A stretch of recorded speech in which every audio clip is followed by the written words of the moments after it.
Hey everybody, this is Jim at SP500chart.com. It is Sunday, early evening, about 6:30 p.m. and August 26th, and we're going to look at what happened last week and what happened on Friday the 24th. Before we do, though, I need to always remind you that SP500chart.com and this video are for educational purposes only, and nothing stated at the site or in this video is intended to be used as investment advice. I control lines on charts, but you have to draw your own conclusions from your own research, and you need to make investment decisions that are suitable for your personal financial situation. I am still not a licensed financial professional, and to be honest with you, I got no plans on that changing. But I am just a guy who likes to draw lines on charts, so let's take a look. Okay, we are looking at a 30-minute chart, and basically the last 5 days, being last week, started off with a flat Monday, a nice rally on Tuesday, at which point in time we started to look at a potential moving some lines around to try to understand why we got that rally that seemed to be just a little bit, I don't want to say really out of character, but it's like, okay, why did that happen, and what can we expect from this? We also took a look at what was happening with relation to this red support line, and I've been feeling that this line should give way, and really thought it would give way earlier in the week. Instead, it gave way later. So we basically ended up with a little unexpected rally on Tuesday, and then some weakness that took place for 3 days, and then Friday was another gainer. Oh, and by the way, Wednesday was also a gaining day, but the gain took place within a descending channel that you can see here drawn between these two gray lines. So as we closed the week, we did take out this red line, and it looked like Friday the S&P was back testing this line a couple times after having broken out over this descending gray line. So that's a lot to say about lines and stuff, but my feeling has been for a while that after this gap up here and then this kind of just melt up, if you will, that took place over the last 2.5 weeks, or the next 2.5 weeks after that big gap up, it just kept feeling to me like this thing has to give up some of that. And I think what we saw happen last week is likely the initial move that signals that. So what we need to do going into the week, into the week of the 27th, is we need to see if this back test will indeed fail at this red line. If it does fail at that line, then I think we will probably come down and test support again around 1400. If that breaks, then there is a decent chance that this purple line will serve as a neckline of something of a head and shoulders pattern, where we would see all of this over here in the second week of August as something of a shallow left shoulder, the rally up to the 1420s as the head, and then whatever may happen over the next week or so may be the formation of a right shoulder. Again, if we fail to get over this red line. This red line right here really isn't going up at that much of a pitch to where I could consider that as being, I don't think we could keep up staying under that red line for very long before selling would overcome the market. A little bit like what happened over here. It just looked to me like we weren't going up fast enough for buyers to say, hot dog, it's time to pile in. this train is leaving the station. No, the train was just barely budging along for a week and a half, made a little bit of a headway, and then started to sell back down. So we have a couple lines here that could serve to be back tested.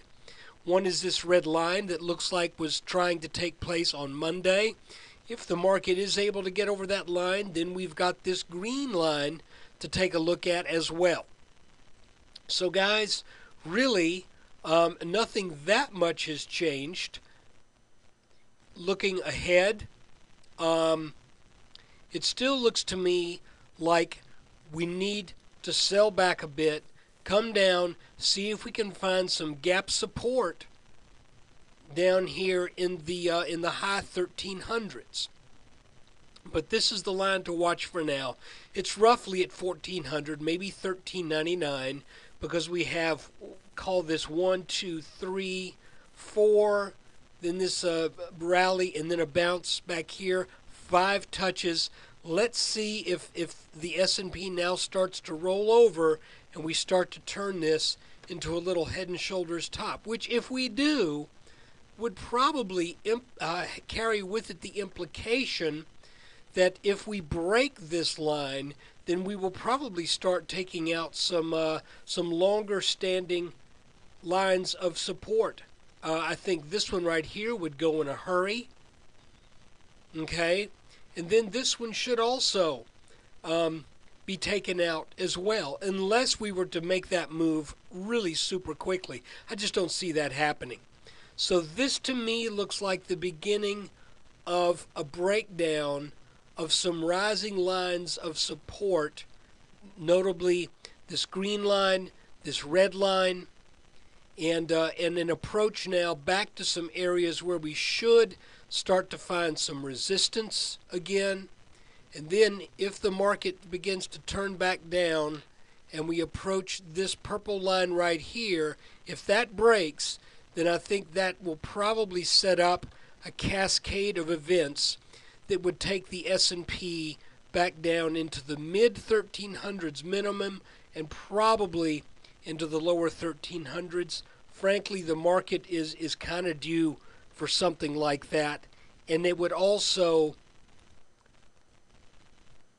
kind of play in with the pattern that we've seen developing off of this head and shoulders top.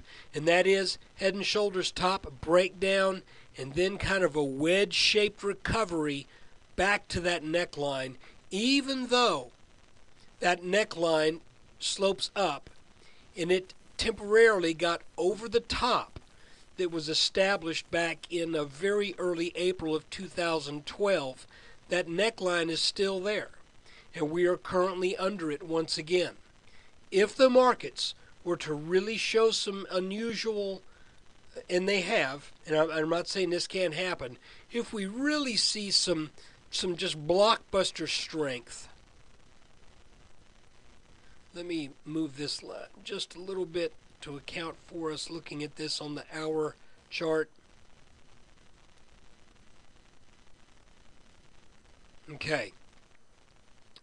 There is a possibility that we could come on up for one more nice big rally, but I do not see from this line right here drawn over the last two important tops, I don't see this market making it over the mid 1440s. And I kind of see this as a potential inflection point right here that we experienced on Tuesday of this past week. But you know, I have been wrong before. So that's why I'm not sounding any great bells or klaxon alerts or anything like that, because we really don't have a very well-defined pattern that we can hang our hat on yet. But if we were to roll over and come down to the 1400s and then take out this purple line, then we have a pattern that we can have an expected result from. We're not there yet. All we're looking at right now is a couple of trend lines that have broken and should serve as support, that being this red line, and also, if it can overcome that red line, this green line right here. And if the market were to melt up over the next couple of weeks, it's possible that we mosey on up and just kind of melt up to the 1440s, at which point I would expect the market to turn over and really head back down with a little bit more vengeance than what we've seen. But for right now, really the past 3 weeks have essentially been sideways. And since it's been sideways at an area where we would expect resistance, I'm just leery of where we are up here. And looking at this horizontal line of support right here, I think right now 1400 roughly, maybe 1398 is the actual number. I think this is an area that we need to watch very carefully. We had been watching this red line. That broke. We've now pulled back to that line.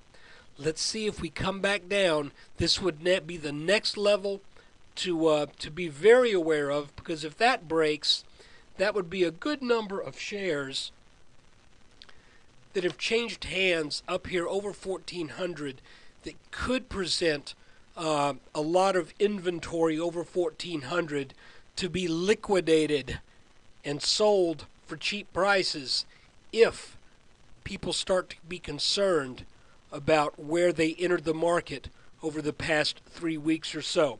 So watch this line right here. That's pretty much the most solid advice that I think the chart is currently offering us right now. So guys, thanks for watching the video.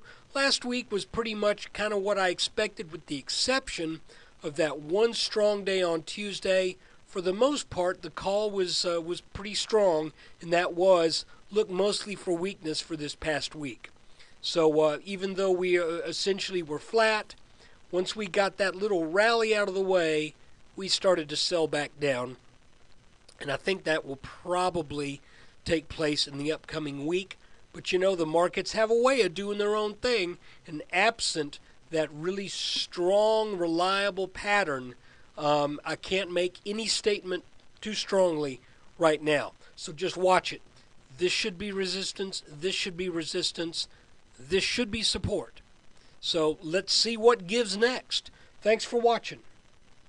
And be sure to check SP500chart.com every day for an S&P update.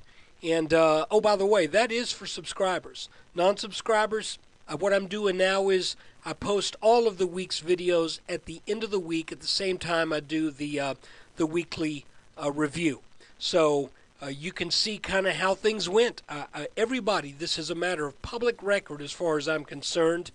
It's not like I have subscribers and they get to see the good stuff and non-subscribers just have to remain in the dark. No. Everybody gets to see every call, every chart, every video, but on a delayed basis. Those who subscribe, you get to see them at the end of each day, fresh and hot off the press. So thanks for watching. Take care.